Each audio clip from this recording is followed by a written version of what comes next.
और चलिए एक बार फिर से हमारे सहयोगियों का रुख कर लेते हैं। दानवीर हमारे साथ जुड़े हुए हैं मुरादाबाद से। दानवीर बताइए वहां से क्या कुछ अपडेट फिलहाल सामने आने लगा है, क्योंकि अब वक्त तो हो चला है जब से काउंटिंग की शुरुआत हुई है। क्या अपडेट, रुझानों में क्या तस्वीरें, बताइएगा।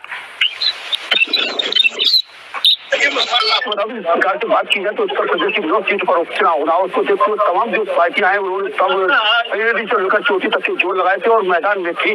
उसके बाद जब इलेक्शन हुआ, उसके बाद जिस प्रकार से मतदाताओं ने अपने मत का प्रयोग करा, उसके बाद से तमाम जो समाजवादी के नेता हैं उनके द्वारा से आरोप लगाए गए और आरोप तमाम वीडियो वायरल हुआ, तमाम तरह की चीजें सामने आई।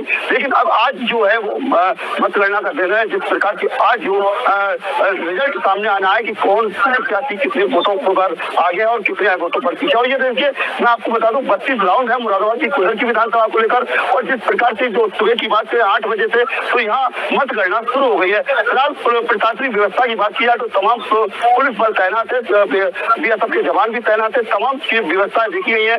और देखिए आपने बताया अभी देखिए जिस प्रकार से समाजवादी 3 सीटों पर आगे है और लगभग 6 सीटों पर बीजेपी आगे चल रही है, तो वो किसी से छुपा नहीं है। जिस प्रकार से तो मुरादाबाद की बात की जाए तो मुरादाबाद की कुल्लर की में ठाकुर रामवीर सिंह ने जिस प्रकार से आपकी जनता के बीच जाकर अपना वोट मांगने का अंदाज जो अपनाया था वो कहीं ना कहीं सामने नजर आ रहा है। और जिस प्रकार से अभी तक के नतीजे की बात की जाए तो ठाकुर रामवीर सिंह पर्चियों में बहुत आगे थे और जिस पर कोई किसी से छुपा नहीं है। तमाम जो चीजें हैं वो मुरादाबाद में देखने मिल रही है और ये अब पहली बार इतिहास में ऐसा होगा, क्योंकि 31 वर्ष बाद ऐसा होने जा रहा है कि भाजपा के खाते में ये सीट जाने वाली है। जिस प्रकार से भाजपा के नेताओं के आंकड़े थे, भाजपा के कार्यकर्ताओं के आंकड़े थे, तमाम वो चीजें थी।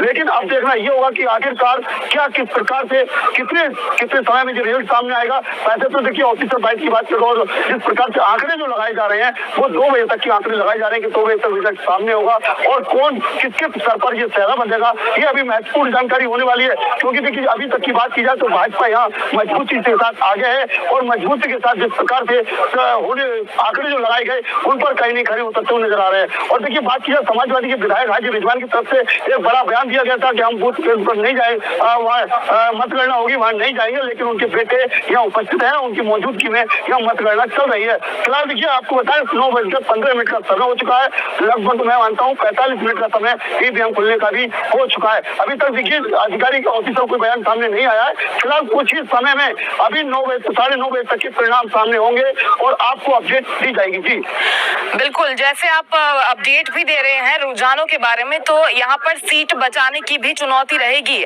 दानवीर, क्योंकि फिलहाल समाजवादी पार्टी के पास 4 सीटें हैं, बीजेपी भी आरएलडी के साथ यहाँ पर दबदबा कायम रखती है कई सीटों पर। तो अब रुझान जो आ रहे हैं, रुझान क्या परिणामों में तब्दील होते आपको दिखाई दे रहे हैं, या फिर समाजवादी पार्टी सिर्फ अपने अस्तित्व की यहाँ पर लड़ाई लड़ते हुए नजर आएगी, या फिर एक बढ़त बनाते हुए दिखाई देगी इन उपचुनावों में?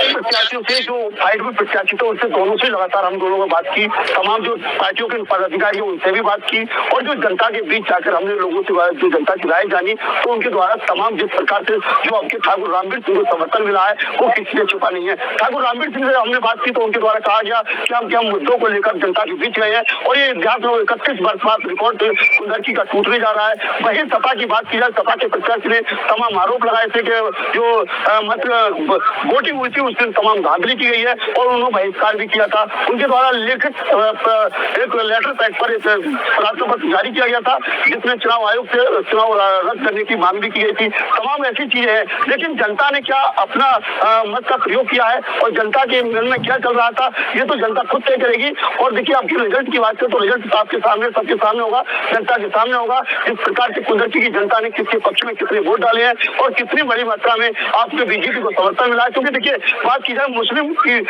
वोट की तो मुस्लिम वोट पर यह खेल खेला गया था और मुस्लिम वोट आपके कहीं ना कहीं ठाकुर रामवीर सिंह के साथ नजर आ रहा था। लगातार स्वदेश न्यूज ने ग्राउंड जीरो की रिपोर्ट तैयार की और जो जनता के बीच हर रिपोर्ट को रखा था। फिलहाल स्वदेश न्यूज की जानकारी के अनुसार मैं आपको बता दें कि हमने पहले भी ये बताया था कि यहाँ कहीं ना कहीं भाजपा फाइट में है और भाजपा मजबूती के साथ चुनाव मैदान में थी। और वही बात की जाए समाजवादी की तो समाजवादी के नेता ने जिस दिन से नामांकन हुए उसी समय से तमाम आरोप लगाए, तमाम तरह की चीजें देखने मिली थी और जनता ने सब चीज को नकारते हुए अब किसको किसके सर पर पहरा बांधा है ये आने वाला समय बताएगा, क्योंकि ये रिजल्ट जो है वो 2 बजे तक अभी क्लियर हो पाएगा किसके पक्ष में ये सीट जाने वाली है। जी बिल्कुल, आरोप प्रत्यारोप का दौर हमने देखा है इस पूरे कैंपेन के दौरान। फिलहाल की अगर तस्वीरें देखें तो काउंटिंग के दौरान हमने, वोटिंग के दौरान हमने देखा था कि कुछ छिटपुट घटनाएं भी यूपी से सामने आई थी। फिलहाल सुरक्षा को लेकर क्या कुछ इंतजाम किए गए हैं? अभी माहौल ठीक है काउंटिंग के दौरान? अभी उनकी एसपी ने अभी मीडिया से बात करते हुए उन्होंने बड़ा बयान दिया और कहा कि उनकी तरफ से प्रशासन की व्यवस्था है वो पूर्ण तरीके से चौकन्नी है। और देखिए आप यहाँ 200 मीटर के दायरे में जिस प्रकार से पहले ही जिला अधिकारी ने कहा था कि यहाँ तमाम जो फोर्स तैनात किया जाएगा और वो चीजें देखने मिली। आप देखिए यहाँ जिस परिसर में मौजूद हूँ मेडी में, यहाँ जो मतगणना हो रही है और यहाँ तमाम पुलिस वर्ग तैनात है। और अगर बात की जाए बाहर गेटों की तो बाहर रोड पर काफी बैरिकेड लगाए गए हैं, यहाँ भी पुलिस तैनात है और जो लोग किसी प्रकार की कोई उपस्थिति ना कर सके इस तरह की चीजें यहाँ देख सकते हो। प्रशासनिक व्यवस्थाएं जो है बहुत ही मजबूत नजर आ रही है और कह सकते हैं कि यहाँ बिल्कुल ये यहाँ की जो तैयारियां थी वो पहले 3 दिन से दिख रही थी, क्योंकि हमने पहले भी कल भी ग्राउंड जीरो पर जाकर देखा था तो तमाम जो व्यवस्थाएं जो अधिकारी थे, जो पदाधिकारी थे, पुलिसकर्मी थे, बीएसएफ के जवान थे वो नजर आए थे। और आज भी वो तस्वीरें बिल्कुल साफ हो रही है कि कहीं ना कहीं जो पुलिस व्यवस्था है, प्रशासनिक व्यवस्था है वो मजबूत है। और जिस प्रकार की और सीधे प्रशासन की तरफ से संदेश दिया गया है यदि कोई भी प्रकार की कैसी भी कोई हलचल होती है तो उस पर सख्त निगाह रखी जाएगी